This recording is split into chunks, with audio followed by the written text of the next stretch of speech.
broadleaves up through the quartz surface by main force, the midges that feed on sweat and the mosquitoes that spawn in the field's furrows and in the conferva-choked ditches that box each field, night tennis next to impossible because the moths and crap gnats drawn by the sodium lights form a little planet around each tall lamp, and the whole lit court surface is aflutter with spastic little shadows. But mostly wind. The biggest single factor in central Illinois' quality of outdoor life is wind. There are more local jokes than I can summon about bent weather vanes and leaning barns, more downstate sobriquets for kinds of wind than there are in Malamute for snow. The wind had a personality, a poor temper, and apparently agendas. The wind blew autumn leaves into intercalated lines and arcs of force so regular you could photograph them for a textbook on Kramer's rule and the cross products of curves in three-space.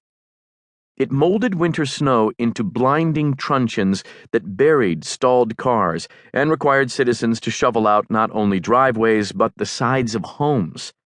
A central Illinois blizzard starts only when the snowfall stops and the wind begins. Most people in Philo didn't comb their hair because why bother? Ladies wore those plastic flags tied down over their parlor jobs so regularly I thought they were required for a real classy coiffure. Girls on the East Coast outside with their hair hanging and tossing around looked wanton and nude to me. Wind, etc., etc.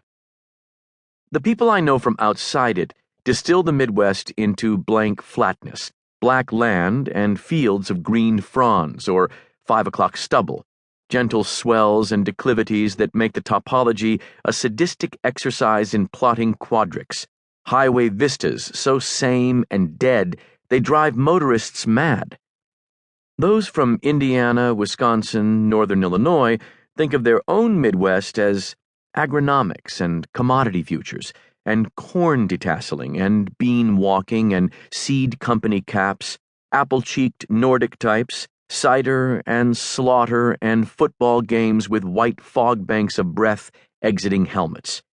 But in the odd central pocket that is Champaign-Urbana, Rantoul, Philo, Mahomet Seymour, Mattoon, Farmer City, and Tolano, Midwestern life is informed and deformed by wind. Weather-wise, our township is on the eastern upcurrent of what I once heard an atmospherist in brown tweed call a thermal anomaly. Something about southward rotations of crisp air off the Great Lakes and muggy southern stuff from Arkansas and Kentucky miscegenating, plus an odd dose of weird zephyrs from the Mississippi Valley 3 hours west. Chicago calls itself the Windy City, but Chicago, one big windbreak, does not know from a true religious-type wind.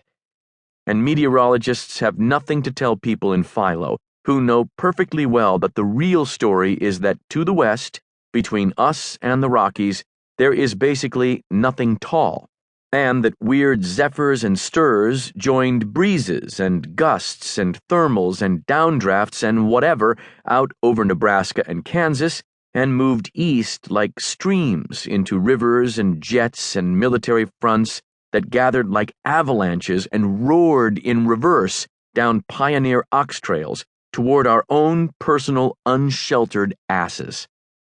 The worst was spring, boys' high school tennis season, when the nets would stand out stiff as proud flags and an errant ball would blow clear to the easternmost fence, interrupting play on the next several courts.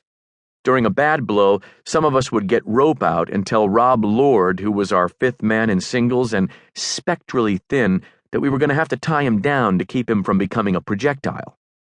Autumn, usually about half as bad as spring, was a low, constant roar and the massive clicking sound of continents of dry leaves being arranged into force curves.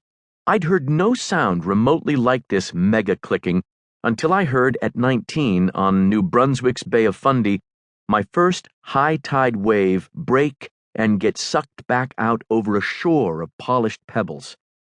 Summers were manic and gusty, then, often around August,